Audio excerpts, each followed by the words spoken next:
bersama-sama masuk dalam hadirat-Nya lebih lagi, amin. Yang rindu masuk dalam hadirat Tuhan, siapkan hatimu, seluruh hidupmu. Terima kasih Tuhan Yesus. Kami mau terus terhubung dengan-Mu ya Bapa, melekat dengan Engkau seumur hidup kami, karena kami tahu di dalam Engkau Tuhan kami cakap, kami mampu melakukan segala sesuatu. Terima kasih Tuhan Yesus. Terima kasih Tuhan.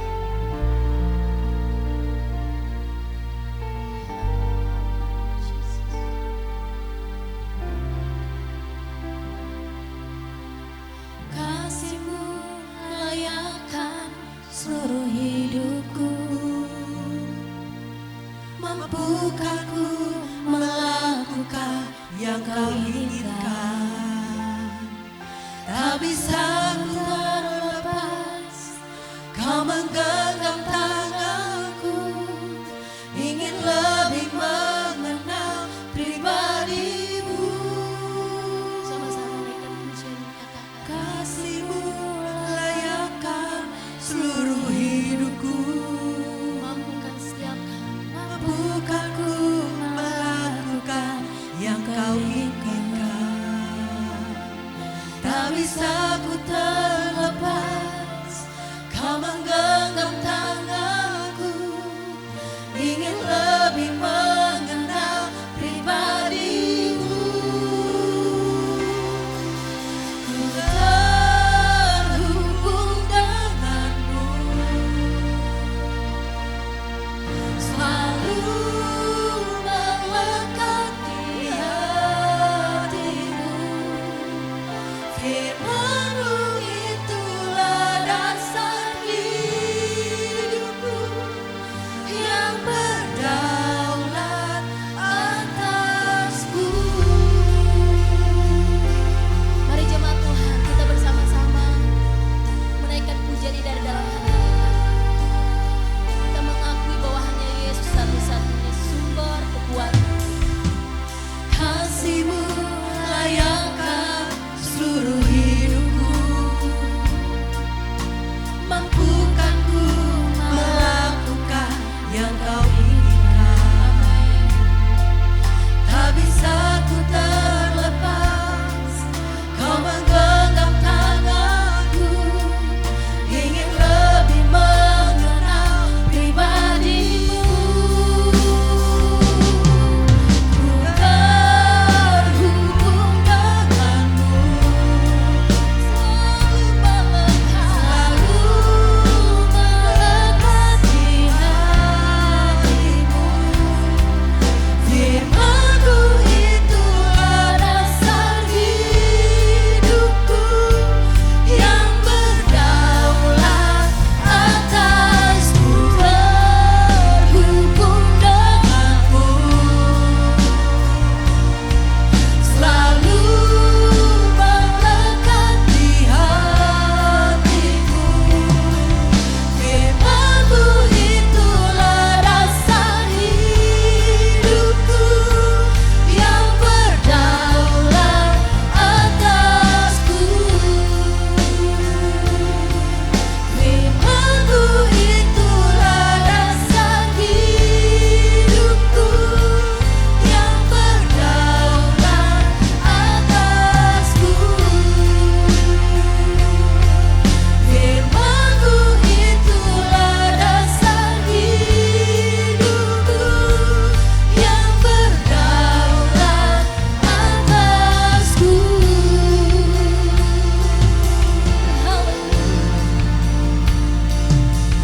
Firman-Mu yang berdaulat atas setiap kami Tuhan. Pagi hari ini kami datang kepadamu menghampiri Engkau Tuhan, karena kami tahu hidup kami adalah Engkau Tuhan. Engkau yang mengendalikan hidup kami.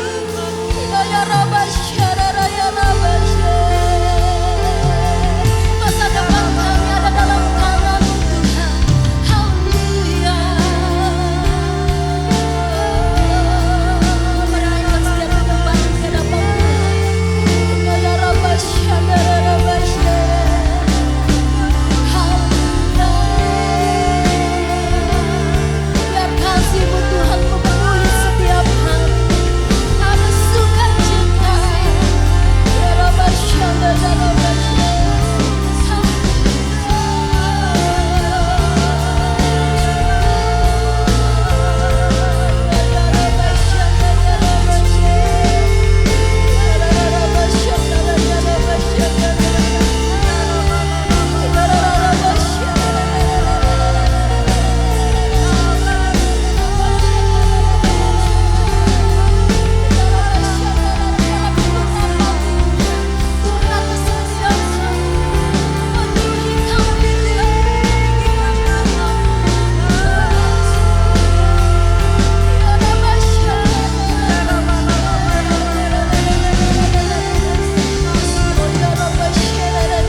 kasih. Terima kasih Tuhan. Terima kasih Tuhan. Kami percaya pertemuan ini jadi menarik bukan karena siapa-siapa, tapi karena ada Tuhan di tengah-tengah kami.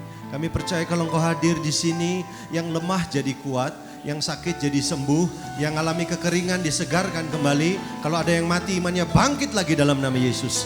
Itu sebabnya Tuhan, aku mengangkat tanganku, taruh tanganmu atas hambamu, taruh juga tanganmu ke atas tiap jemaatmu Tuhan. Biar sebentar ketika firmanmu disampaikan, Tuhan bicara lebih jelas dari suara hambamu.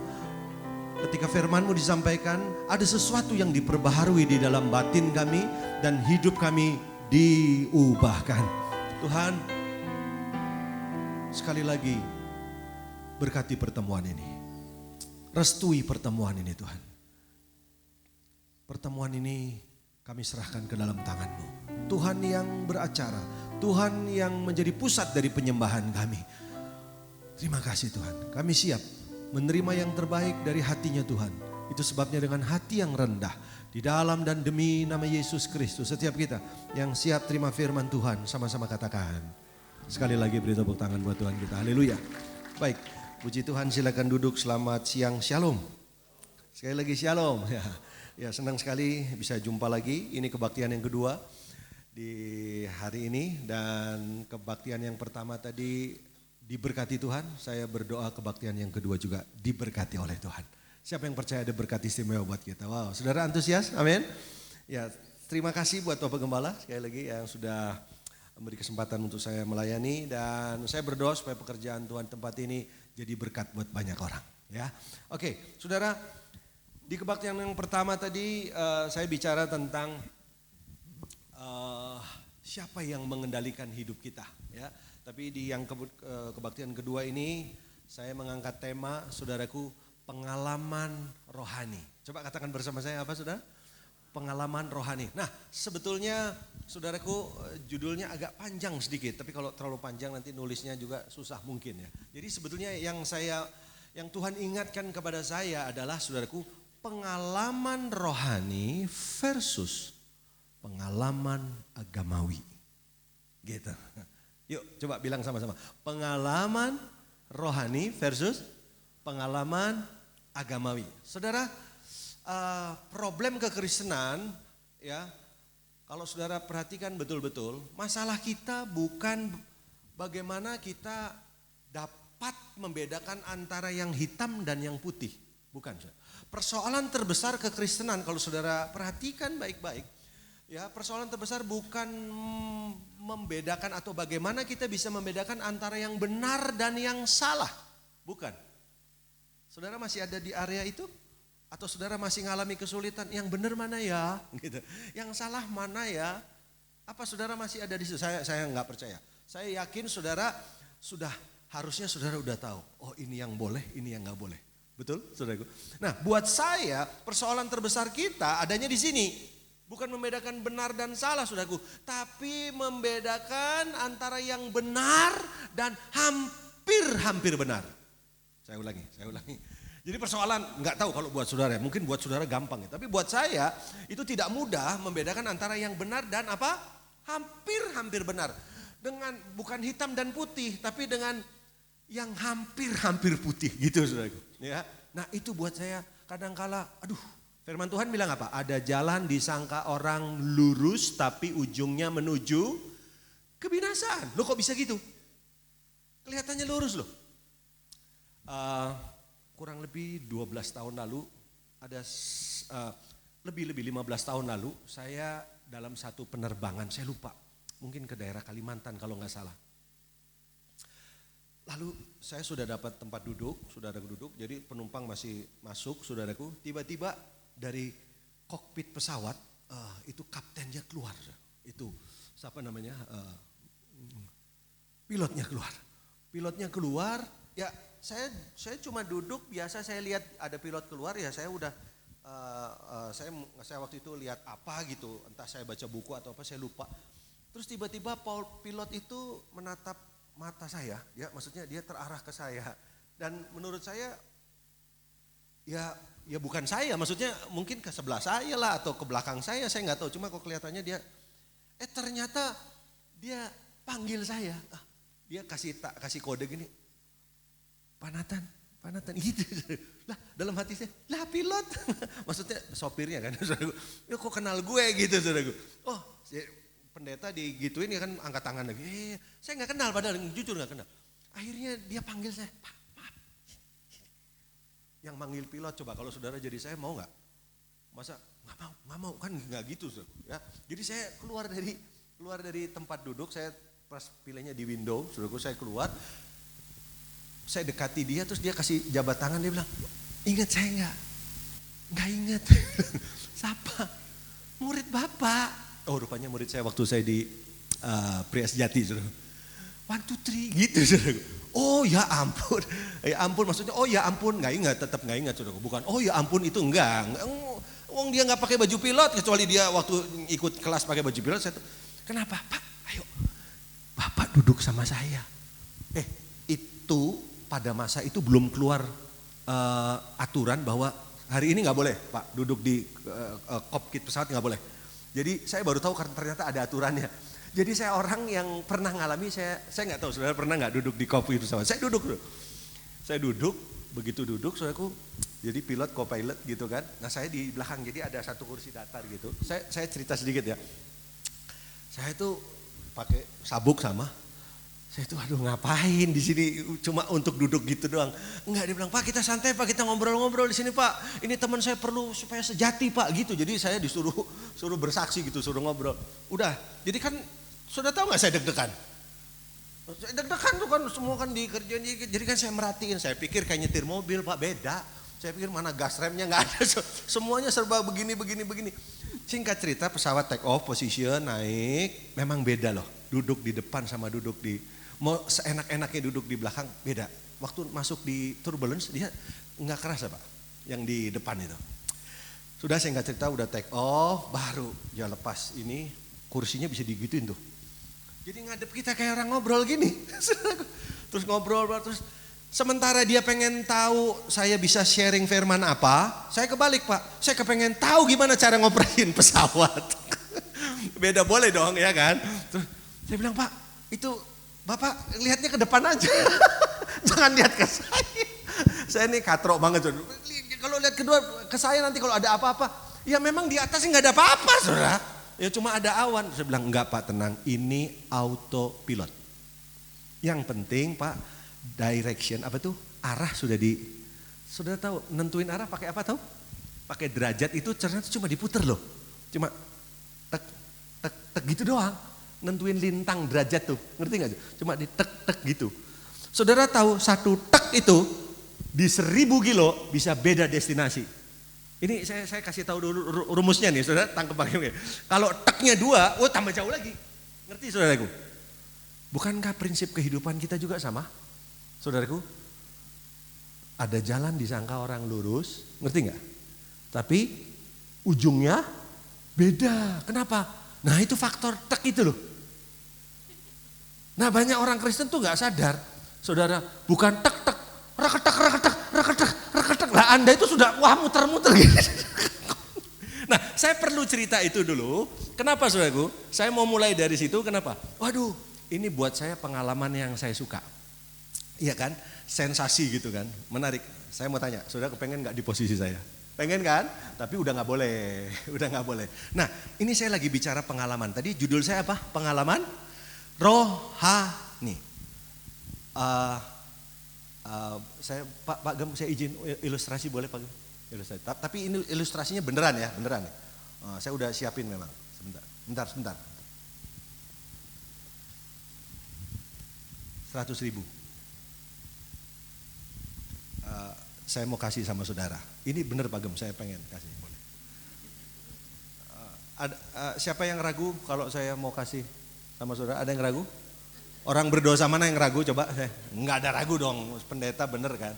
Nah, cuma masalahnya saya nggak tahu ya. Saya nggak tahu. Kalau saya tawarkan ini kepada saudara, saudara ada yang cukup rendah hati nggak untuk mau terima ini? Ada nggak?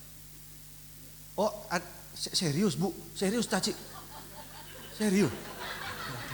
Sebentar Ci, saya turun.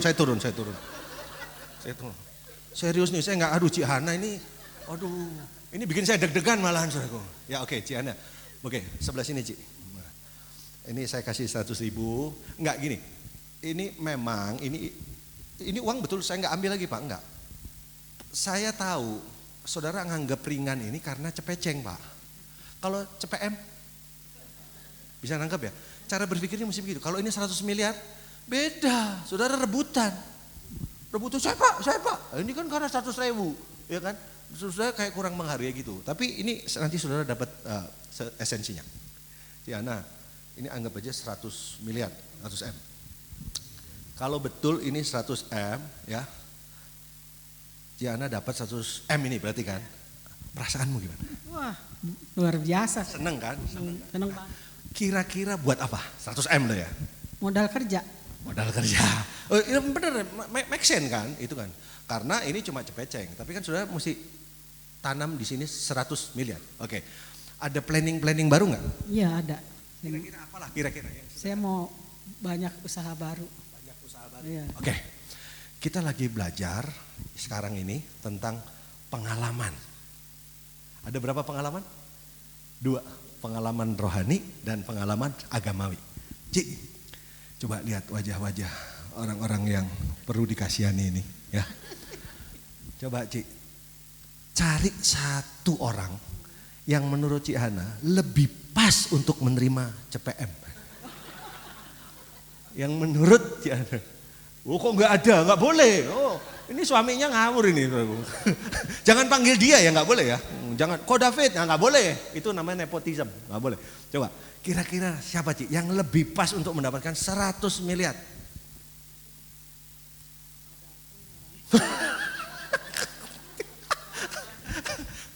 Ya siapa dah gitu yang kira-kira panggil dia ke depan coba.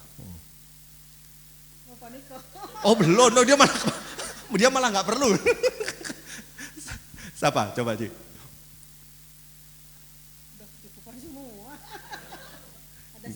Ya, nggak apa-apa. Sekarang yang menurut Aci panggil aja satu orang.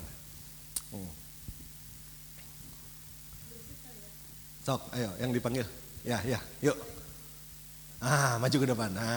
Kasih tepuk tangan dulu dong saudara. Ya. Sini, siapa namamu? Wilsip. Wilsip. Ada hari baik buat kamu. Ya, hari ini ada satu orang mau kasih berkat. Siap ya? Silakan Jiana kasihkan. Ya. Kamu bilang apa? Terima kasih. Ini berapa ini angkanya? 100.000. 100 M. Wah, kamu 100.000. Berapa ini? 100 M. Deg-degan ya. Perasaanmu seneng nggak? Senang. Kamu rencana mau buat apa? 100 M. 100 M. Ya. Sama buat usaha sih. Usaha sama, Ya. buat usaha ya. Ya. Udah ada planning? Udah. Udah ada planning ya? Ya. Oke. Sekarang saya mau tanya perasaannya Ci Hana. Kan awalnya kamu dipilih Tuhan. Ci Hana dipilih Tuhan, dipanggil Tuhan. Diberkati oleh Tuhan. Betul nggak? Dengan CPM. Perasaannya seneng nggak? Sekarang Tuhan suruh kamu kasihin ke orang lain. Perasaanmu gimana? Senang bisa berbagi.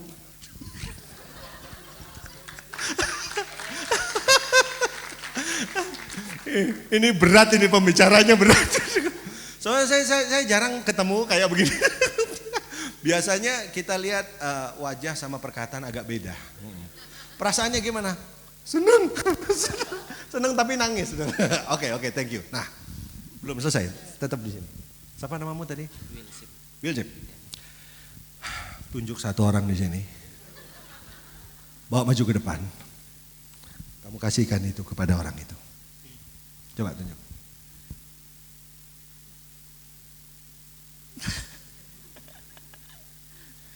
Nggak gampang ya memberi ya. Nggak gampang. Betul, nanti saya kasih tahu.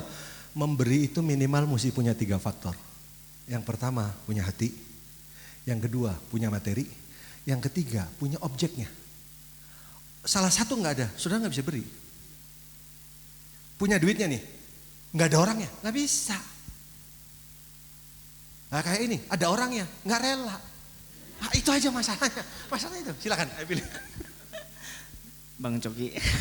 Nah, coba yang dipanggil maju ke depan. Oh, kasih tepuk tangan lagi saudaraku. Iya. Namamu siapa, Nak? Coki. Oke, Coki. Hari ini ada seseorang yang mau kasih kamu sesuatu. Siap-siap ya, silakan. Apa jawaban? Terima kasih. Berapa nilainya? 100 M. Sudah mulai halusinasi ya. Coki, mau buat apa? Beli gedung. Kamu jangan bikin gereja lagi loh, kecuali Bapak Gembalanya ini nggak mau. Oke, buat apa, Cok? Buat itu jadi kantor sewa ini. Oh, sewain, buat usaha ya. Oke, saudara, dapat sesuatu nggak dari ilustrasi ini? Boleh nggak saya bandingkan nih, ya. Kalau saudara ada di posisi mereka, saudara mau pengalaman kayak Cik Hana, kayak siapa? Will Zip, atau pengalaman kayak dia, Coki? Saudara pilih yang mana? Oh, nah ini dibutuh kejujuran. Kalau saudara nggak tahu, saudara nggak niat berarti. Terbanyak kalau mau jujur, saudara pengen pengalamannya dia kan? Bener kan? Nerima. Bukankah ini sesuatu yang saudara dambakan semua? Iya kan? Tuhan, jangan-jangan betul-betul saudara juga ngebayangin kapan 100 M Tuhan. Udah kebaca kok, udah kebaca ya. Bukankah semua kita punya pengalaman, menginginkan pengalaman itu? Amin? Saudaraku, maaf, nggak salah Pak. Nggak salah. Tapi yang saya mau urus sekarang ini, saya belum tanya tadi. Perasaanmu gimana ngasih itu? Awas ngomong senang, awas. Apa perasaanmu? Jujur, ayo jujur. Senang. Nah ini loh, kekristenan itu nggak pernah jujur dengan perasaannya. Sesuatu yang Anda tidak rasakan tidak akan Anda akui. Sesuatu yang tidak diakui tidak akan diobati. Sesuatu yang tidak diobati tidak akan disembuhkan. Tolong jujur dengan perasaanmu. Saya tanya, perasaanmu ini 100 M loh. Oh, gimana? Apa? Kamu Tuhan suruh kasih, lepaskan itu. Gimana perasaan? Senang. Sudah. Berarti memang Pak Gembala berhasil memuridkan mereka ya. Kasih tepuk tangan dulu. Ya. Sebentar, jangan kemana-mana. Belum. Sebentar. Saya dibikin susah sih Pak. Karena di beberapa gereja saya kasih ilustrasi begini, mereka juga jujur. Susah. Tapi saya dapat point view yang baru hari ini. Harapan saya begitu. Kita sih pengennya pengalamannya kayak dia. Kan saya nggak mungkin Pak kasih, tolong panggil satu orang lagi. Ntar semua kebagian Pak. Karena saya mau kasih prinsip. Ini beneran ya, beneran. Saya mau kasih prinsip.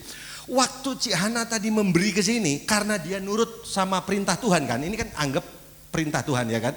Sebetulnya Cik Hana tidak sedang kehilangan, tidak. Karena apa? Saya percaya Tuhan pasti ganti. Kamu juga nggak kehilangan apa yang kamu lakukan. Jangan gini dulu kamu. Ini masalahnya, ketahuan aslinya ini, ketahuan ya, padahal itu. Jadi sebenarnya siapa yang setuju dengan saya Tuhan tidak pernah hutang sama saudara? Ketika Tuhan bilang begini, blessing, berkorban buat pekerjaan Tuhan. Tuhan gak utang sama saudara. Waktu Tuhan suruh, Tuhan bertanggung jawab atas hidupmu. Loh ini harus dimengerti nih, kalau enggak repot saudara. Waktu saudara melepas, saat yang sama saudara menerima sebetulnya. Dan tidak usah ditanya senang apa enggak, pasti senang. Udah. Ya, terima kasih, silakan kembali ke tempat masing-masing. Ya, sebelum saya berubah pikiran ya. Enggak. Tapi saudara dapat sesuatu enggak? Dari pengalaman tadi itu dibagi dua. Seringkali kita pengennya kayak pengalaman yang terakhir. Kita cuma terima doang. Padahal saudaraku sejujurnya ada satu pengalaman yang lebih berbobot. Bahkan saya berani berkata lebih esensi, yaitu pengalaman ini. Ketika saudara sudah menerima, tapi Tuhan bilang ini, lepas. Berikan. Itu rata-rata. Ya cepeceng susah. Masa saya kasih ilustrasi CPM beneran? Ya gak mungkin saudara. Saya pernah lakukan ini Pak waktu saya khotbah di Singapura. Pakai dolar. Oh itu berat buat saya itu. Tapi waktu itu saya khotbah di anak muda. Waktu itu saya bilang, Tuhan nggak apa-apa. Saya berbagi berkat nih kepada mereka tuh. Tapi saya tahu mereka tidak akan lupakan Rema ini seumur hidup mereka. Dan betul setelah itu puji Tuhan mereka punya sesuatu cara berpikir yang dan menolong banyak hal yang saya nggak tahu. Nanti yang cerita Bapak Gembalanya sama saya. Jadi kita selalu menginginkan pengalaman yang terakhir nih, yang cuma terima doang.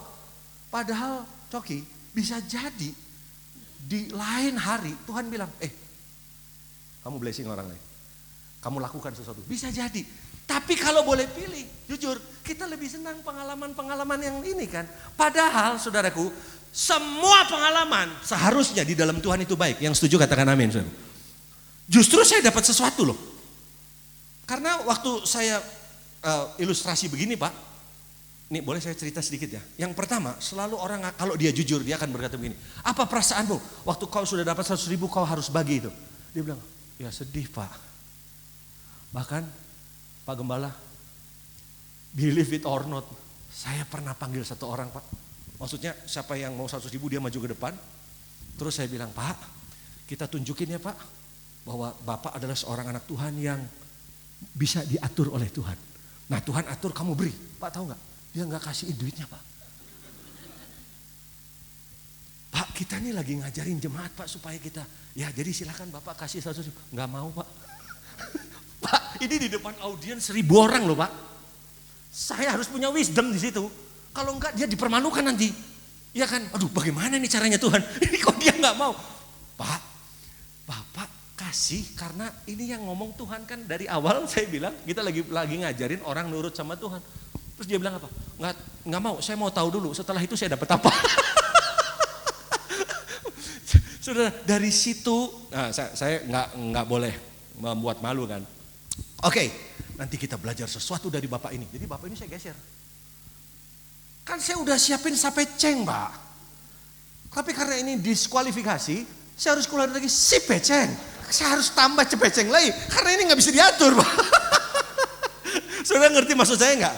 Ya, saudara kalau disuruh pilih, saudara pasti senang pengalaman yang nomor 3. Tapi persoalannya, apakah yang saudara terima ini menjadi pengalaman rohani apa tidak? Belum tentu. Alkitab mencatat beberapa pengalaman. Yuk kita lihat 1 Korintus pasal 10. Coba kita lihat. Kok lebih enak khotbah di sini ya saya. 1 Korintus pasal 10. Coba kalau sudah lihat 1 Korintus pasal 10 mulai dari ayat 1 coba. Nah, boleh kita baca sama-sama yuk. Sampai ayat 4 ya. 2, 3. Aku mau supaya kamu mengetahui saudara-saudara bahwa nenek moyang kita semua berada di bawah perlindungan awan dan bahwa mereka semua, saudara, ayo kita eksegesa dulu ayat 1 nih. Ini bicara tentang apa? Ini pengalaman waktu orang Israel keluar dari Mesir, betul kan? Begitu saudaraku mereka keluar dari Mesir, tongkat Musa dibentangkan begini, apa yang terjadi? Terbelah. Ini saya cepetin aja ceritanya kan. Hollywood mencoba untuk mendramatisir, dibuat satu film. Sampai akhirnya air itu bisa kayak tembok kayak gitu tuh, ya. Dan orang Israel berjalan di tengahnya. Saya nggak tahu nyanyi apa tuh. Kemenanganlah gitu, kemenanganlah oleh darah Yesus. Karena memang betul-betul ini mereka ngalami mujizat Tuhan yang luar biasa. Saudara bisa ngikutin apa yang saya katakan ini, saudaraku. Ya ini kalau disebut ini ayat 1 ini pengalaman apa ini, saudaraku? Menurut saudara, ayo ditambah sekarang. Kita lihat ya, di mana kalau saudara lihat itu Mesir ada di belakang. Betul? Mereka berjalan di tanah yang kering. Luar biasa loh saudara. Ini nih ayat 1 tuh nulis kayak begitu. Mereka di bawah perlindungan awan. Tiang awan pada waktu siang dan tiang api pada waktu malam. Supaya apa? Terlindung. Saya lagi bicara soal pengalaman ini. Bukankah ini sebuah experience? Bukankah ini sebuah pengalaman? Saudara suka gak dengan pengalaman ini? Loh, masa gak suka? Tuhan begitu nyata? Ya, mirip apa? Tadi yang pertama. Ayo sini, kamu dapat CPM, gitu saudara. Sama. Coba lihat ayat yang kedua, berikut ayat yang kedua. Untuk menjadi pengikut Musa, mereka semua telah dibaptis dalam awan dan dalam, ya iya sih. Karena lihatin, saudaraku ini terbelah dua, mereka jalan di antaranya, luar biasa sekali. Saya mau tanya sama saudara, kalau saudara ada dalam peristiwa ini, saudara tergabung dalam peristiwa-peristiwa pada masa itu. Boleh saya tanya sama saudara, apa yang ada di perasaan saudara? Apa perasaan saudara? Regu apa coba? Kira-kira apa? Masa cuma senang? Ada kagum? Ada perasaan apa lagi? Bapak Ibu sebelah sini, kira-kira ada perasaan apa? Hah? Takjub, ada lagi cuma itu doang? Ada rasa ini enggak? Respect, rasa hormat. Ada enggak rasa, bukan cuma sekedar kagum, tapi ada fear of the Lord. Ada enggak di sana? Oh, luar biasa Tuhan. Betul? Saya pernah nanya begini Pak, ada yang jawab, aduh kalau saya ada di pengalaman itu, saya nggak mungkin buat dosa lagi. Ada yang sampai ngomong gitu. Di sini nggak ada. Jadi kalau saudara sudah jelas, Pak, saya dosa tetap jalan terus, Pak. Gitu, udah tetap, ya. Nah, saya udah mulai ngerti nih sekarang nih. Lihat ayat yang ketiga. Apa nggak dahsyat? Mereka semua makan makanan rohani yang sama. Ini mana ini? Makanya sampai ada mana rohani, kan ada, saudaraku, ya kan? Itu betul-betul ini, maaf, saudara dikasih makan sama Tuhan. Itulah hidup kita, itulah sebenarnya yang Tuhan mau lakukan sama kita. Katakan amin yang setuju, saudara. Bentar lagi, ayat yang keempat. Mereka minum rohani yang sama. Sebab mereka minum dari batu karang rohani yang mengikuti mereka. Dan batu karang itu ialah siapa? Ternyata kalau diterjemahkan, di-convert dalam perjanjian baru. Ini kan peristiwa perjanjian lama. Ini bicara tentang apa? Bolehlah kelahiran baru, baptisan air, terus apa lagi? Kelas pemuritan, terus apa lagi yang dari sini tuh doa semalam suntuk. Oke, saudara mulai ngerti yang namanya apa? Bagaimana hidup dalam sebuah covenant, kebersamaan. Oke, bagus itu? Iya bagus. Tapi coba lihat ayat yang kelima. Tetapi sungguh pun demikian, Allah tidak berkenan kepada bagian yang terbesar dari mereka. Perhatikan, apa? Karena mereka, kalau saya boleh tambah begini, karena itu mereka ditewaskan mati. Tewas loh. Maaf, kenapa? Cuma 2 dari generasi lama yang masuk. Yosua dan yang mana yang lainnya? Ditewaskan. Kalau saudara baca terus, ini gak cukup waktunya. Ada 5 dosa yang dilakukan, saudara udah pernah belajar pasti itu. Ada bersungut-sungut, bahkan mau tahu nggak? Berbuat jahat, mau tahu nggak? Apalagi saudaraku? Ada pesta seks di sana, ada murmuring, saudaraku, lihatin. Ada mencobai Tuhan di sana, ada 5 dosa. Kalau gitu saya boleh ambil kesimpulan nggak? Kalau gitu pengalaman yang pertama itu, pengalaman apa itu? Loh, nangkep ya? Seharusnya kan pengalaman rohani kan, tapi buat sebagian besar orang justru itu jadi pengalaman agamawi. Boleh? Jangan salah sangka. Dibaptis bagus nggak? Bagus. Ikutin kelas-kelas bagus nggak? Bagus. Harus itu saudara. Ya kan itu jadi baptis. Mereka lihat mujizat nggak? Iya. Mereka dapat CPM nggak? Iya, kan gitu saudaraku, iya kan? Tapi lihat, pertanyaan saya, mengubah hidup mereka enggak? Kenapa dosa jalan terus? Nah kalau saya pinjam pengalaman ini, lalu diaplikasikan dalam hidup kita, berapa banyak dari kita? Masih punya dosa-dosa yang kita sayangi. Mungkin kecil-kecil, kebohongan, ketidakjujuran, manipulasi, apalagi you name it, saudara. Saya nggak tahu. Tapi kenapa masih ada hal-hal tersebut disimpan erat-erat? Apalagi saudara, ya, kecanduan. Ada yang namanya kecanduan apa? Kecanduan pujian. Ada orang punya kecanduan apa lagi? Kecanduan penerimaan. Come on. Emangnya semua orang yang datang ke gereja itu karena mereka mau cari Tuhan? Mereka ngerti bahwa mereka harus bertumbuh di dalam Tuhan? Belum tentu. Saya kok emosi nih. Belum tentu saudaraku. Ada orang, maaf ini, yang cuma datang hanya karena apa saudaraku? Oh saya merasa diterima di sini. Itu bagus. Tapi jangan berhenti sampai di situ. Hanya, enak gembalanya bagus lo nerima saya lo. Bukan. Aduh, ini perlu dibaptis ulang pakai air panas ini saudara. Ini saya udah mulai agak gregetan ini saudara. Ya, karena seringkali kita, orang pandangannya apa? Lu ke gereja ya, entar hari apa datang lagi. Tapi nggak pernah berubah, ngerti nggak sih? Jadi setelah ditelusuri kasih kaca membesar, ya ampun, kamu cuma apa? Maaf nih, saya pernah ngobrol. Ini ilustrasi aja ya, supaya saudara kebuka pikirannya.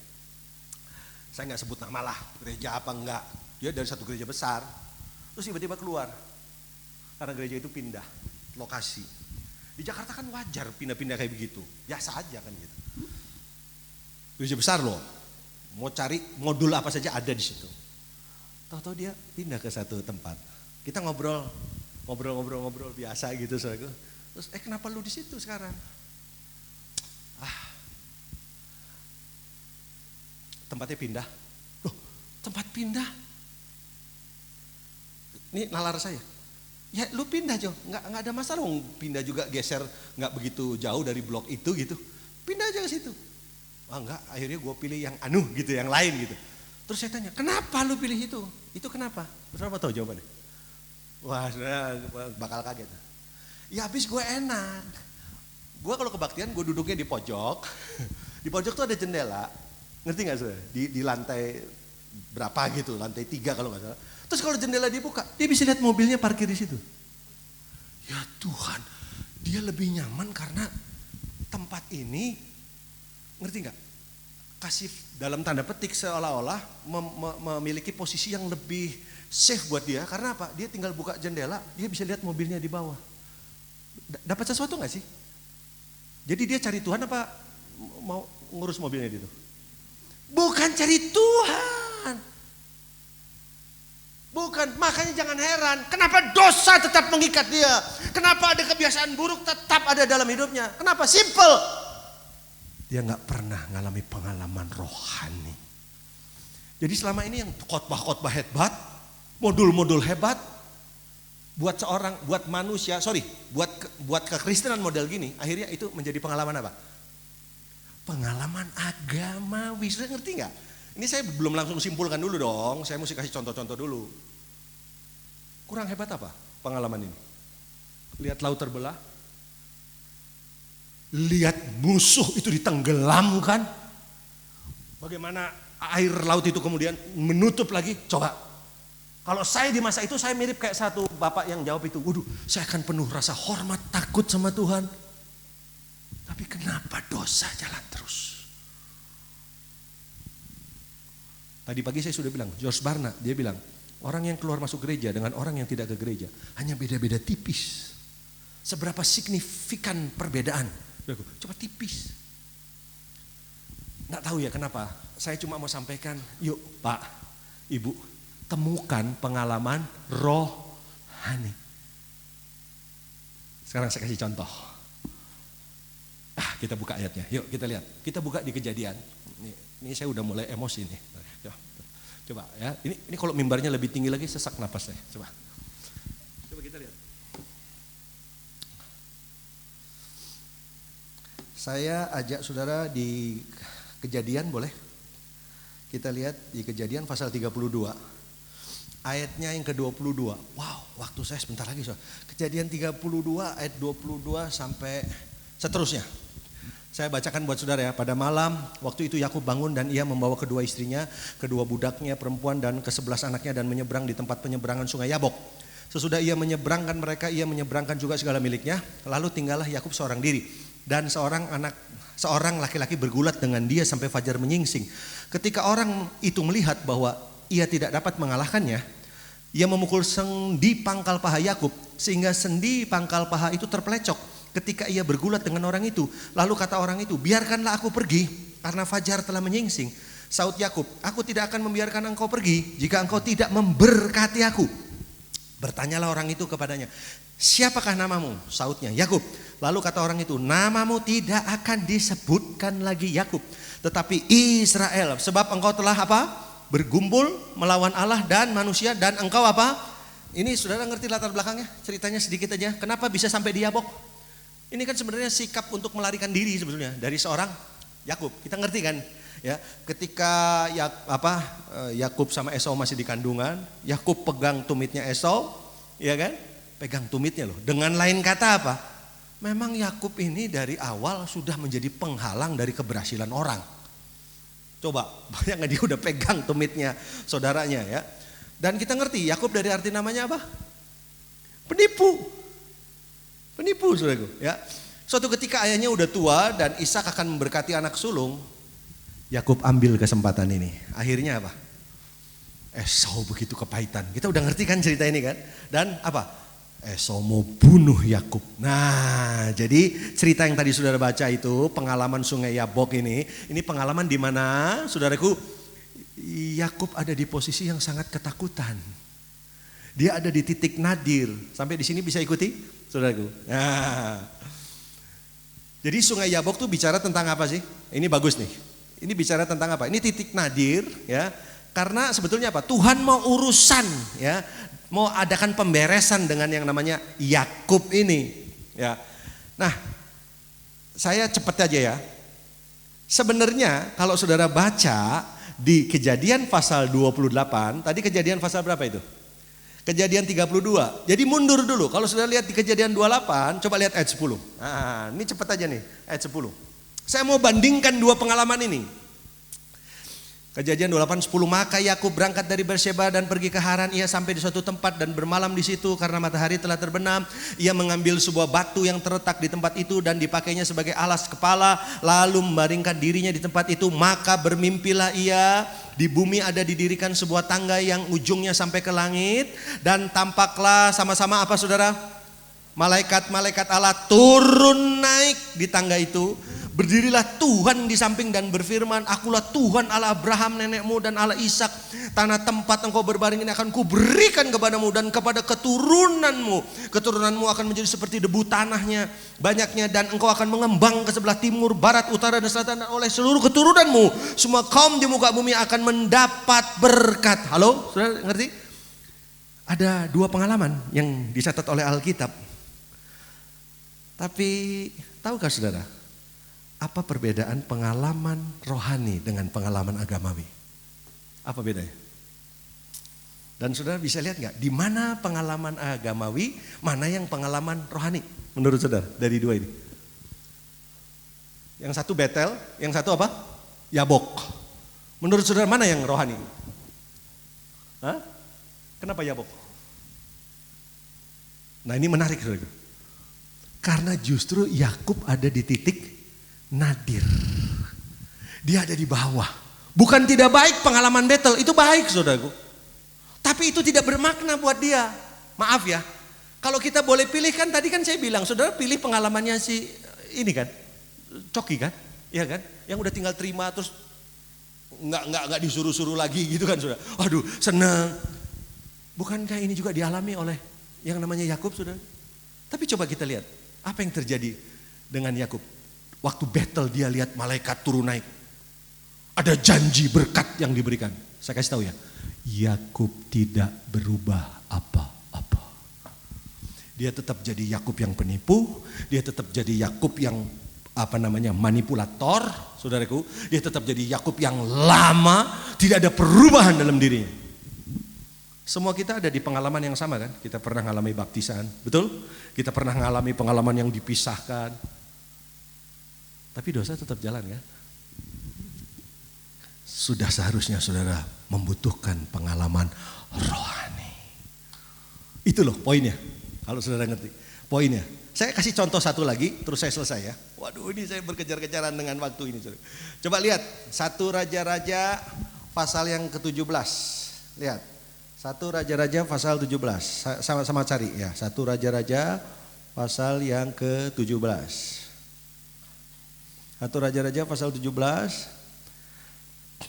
Saudara bisa lihat dari mana ini? Ayat yang ke-7 mulai. Nah, kalau saudara baca di ayat ini terlalu panjang nanti saudaraku. Ya, saudara ngerti ya. Tuhan suruh Elia kemana? Pergi ke tempatnya janda di Sarfat. Halo, ingat itu?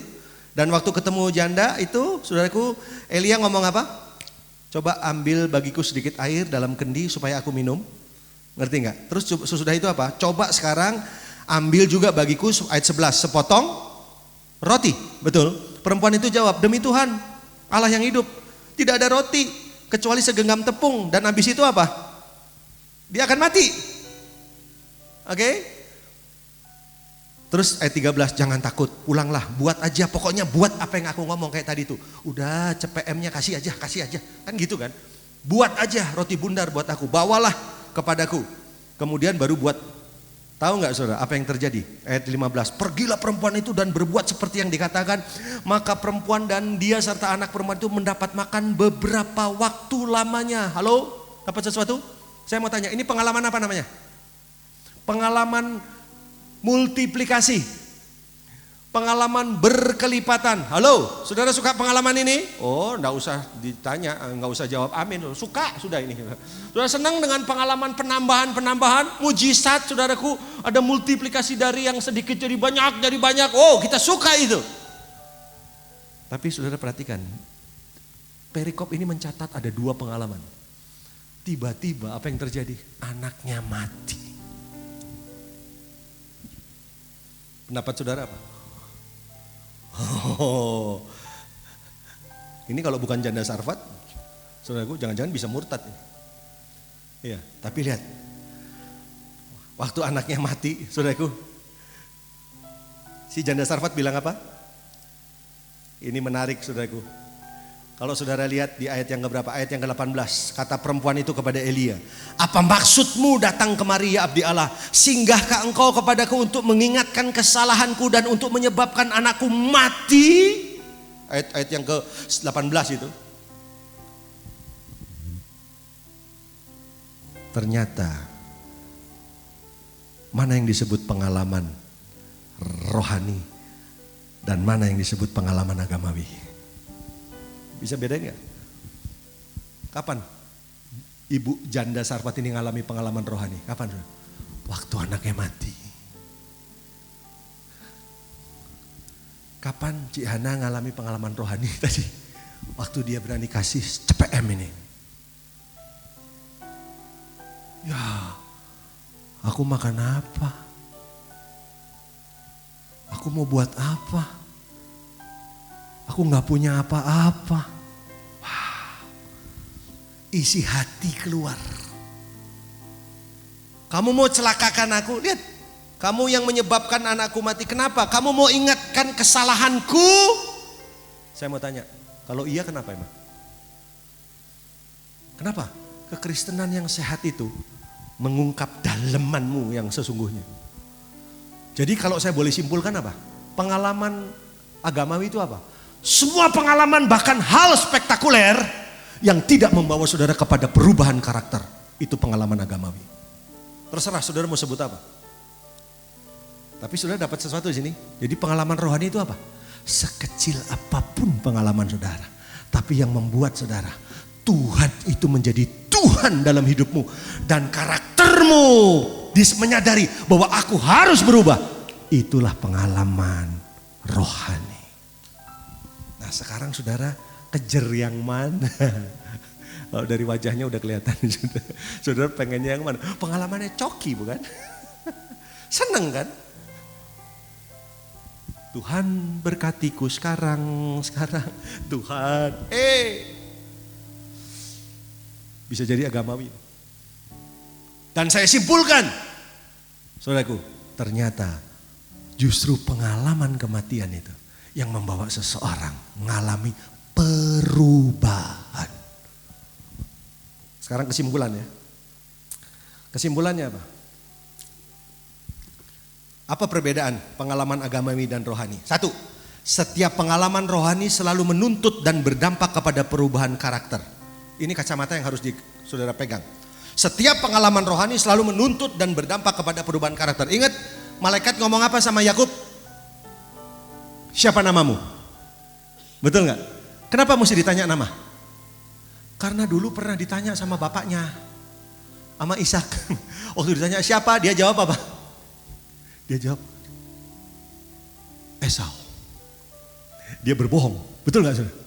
Dan sekarang ditanya siapa namamu? Yakub. Terus malaikat bilang apa?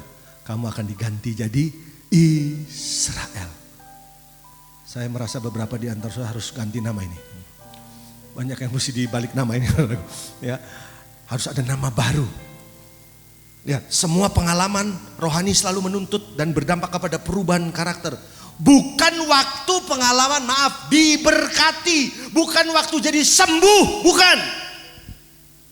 Janda ini menikmati kebaikan Tuhan melalui kehadiran Elia. Mengubahkah, jujurkah dia dengan keadaannya? Tidak. Makanya saya percaya nanti Tuhan juga akan bekerja melalui Bapak Gembala di tempat ini, hamba-hamba Tuhan tempat ini, kasih firman keras untuk tahu isi hati sudah. Kelihatan, wah ini butuh pengalaman rohani. Yang kedua, pengalaman atau terobosan rohani itu selalu didahului. Nah dengar ini, selalu didahului, nggak bisa nggak, ini syarat penting. Selalu didahului, pengalaman atau terobosan rohani itu selalu didahului dengan yang namanya kejujuran. Bukankah Yakub dia jujur? Penipu. Diganti dengan Israel. Bukankah janda Sarfat itu jujur? Yang ada di hatinya keluar, betul gak? Baru dia menikmati pengalaman rohani. Saya selesai. Saudara berani jujur gak sama diri saudara yang sesungguhnya hari ini?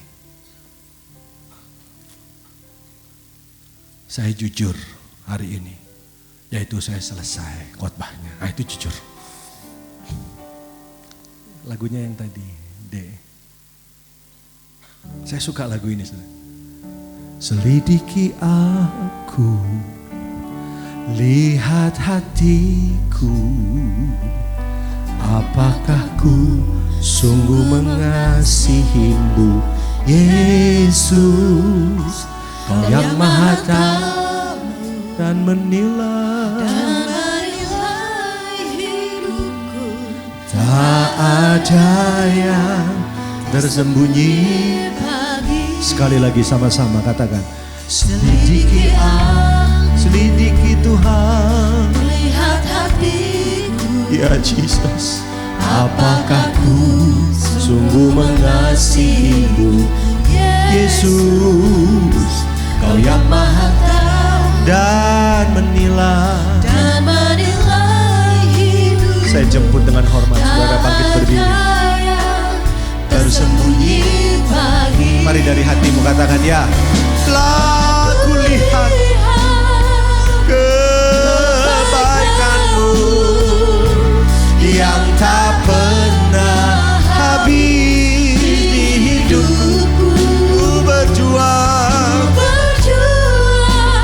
sampai akhirnya. Kau dapat lihat ku tetap setia. Bilang sama Tuhan ya jujur ya, Tuhan iya benar aku jelek, dalamanku gak beres. Jujur. Supaya Tuhan kasih pengalaman rohani. Ingat, pengalaman rohani itu suatu pengalaman yang membawa saudara kepada perubahan karakter. Yang akan mengungkap apa yang ada di dalam batin saudara yang sesungguhnya. Mau sampai kapan? Kita ngalami tiang awan, tiang api, tapi dosa jalan terus. Ikatan-ikatan masih ada terus dalam hidup kita. Mau sampai kapan? Jujur Tuhan, memang gak beres. Nanti Tuhan kasih pengalaman rohani itu. Nah itu yang sesungguhnya. Jadi jangan kejar-kejar yang spektakuler, gak usah. Artinya gini, kalau semua pengalaman itu membawa saudara kepada perubahan karakter, itu pengalaman rohani. Dan pengalaman rohani itu dimulai dari mana? Kejujuran. Saya belum jadi bapak yang baik, saya belum jadi suami yang baik, saya belum jadi istri yang baik, saya belum jadi anak yang baik. Nanti lihat, Tuhan akan melawat kita dengan pengalaman rohani. Saya tidak suruh saudara maju ke depan, enggak. Di tempat saudara berdiri ada Tuhan di sana. Yuk, engkau boleh taruh tangan kirimu di dadamu, boleh angkat tangan kananmu ke atas. Jujur ya sama Tuhan. Bilang gini, selidiki aku, lihat hati, ya Jesus. Apakah ku sungguh mengasihi? Bilang sama Tuhan, Tuhan aku capek di hidup ini Tuhan. Aku capek sama hidup yang lama Tuhan. Dan menilai hidupku. Tak tak ada yang tersembunyi. Sekali lagi boleh bilang lagi, selidiki aku Tuhan, selidiki aku. Rapatakan nama ya lama Lihat hati, ya lama apa apakah ku Tuhan, sungguh ya Tuhan, mengasihimu, Yesus. Kau yang maha tahu Kau yang maha tahu dan menilai. hidup. Ya Jesus, Tak tak ada yang. tersembunyi bagi. Mari sama-sama katakan, telah kulihat, oh telah kulihat kebaikan-Mu yang tak pernah habis. Ibu boleh berdoa. Berdua sampai akhirnya, Kau dapati aku tetap setia. Kau dapati aku tetap setia. Bapa di surga, di dalam nama Tuhan Yesus, sungguh terima kasih Tuhan untuk firman-Mu Tuhan. Biarlah ini boleh menjadi teguran buat setiap kami Tuhan. Untuk kami menjadi orang-orang yang terus Tuhan mengalami perjumpaan pribadi dengan Engkau, punya pengalaman pribadi dengan Engkau ya Tuhan. Dan biarlah melalui pengalaman pribadi ini Tuhan, kami boleh mengalami perubahan dalam kehidupan kami ya Bapa. Terima kasih Tuhan Yesus. Kami biarlah apa yang kami dengar siang hari ini boleh terus mengubahkan hidup kami ya Bapa. Berkati hamba-Mu Tuhan, Bapak Pendeta Nathanael yang sudah menjadi saluran berkat firman Tuhan. Tuhan pakai lebih lagi Tuhan dengan pengurapan yang dari Tuhan. Terima kasih Bapa, hanya di dalam nama Tuhan Yesus kami sudah berdoa mengucap syukur. Haleluya. Amin. Puji Tuhan, silakan duduk.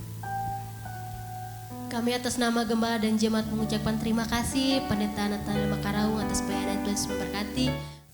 Juta jemaat yang dikasih Tuhan Yesus, sebentar kita akhir ibadah kita pada siang hari ini. Saya undang kita angkat kedua belah tangan kita, arahkan hati kita, fokuskan dan terus terhubung dengan Yesus senantiasa. Pergilah, pulanglah dan jadilah saksi-saksi Kristus. Mari jemaat yang dikasih Tuhan, terimalah berkat damai dan sejahtera daripada Allah Bapa, kasih karunia daripada Tuhan Yesus Kristus, dan persekutuan Roh Kudus yang indah dan manis menyertai setiap kita semua. Mulai daripada siang hari yang indah ini sampai hari Maranatha, Tuhan Yesus menjemput setiap kita di awan-awan yang permai.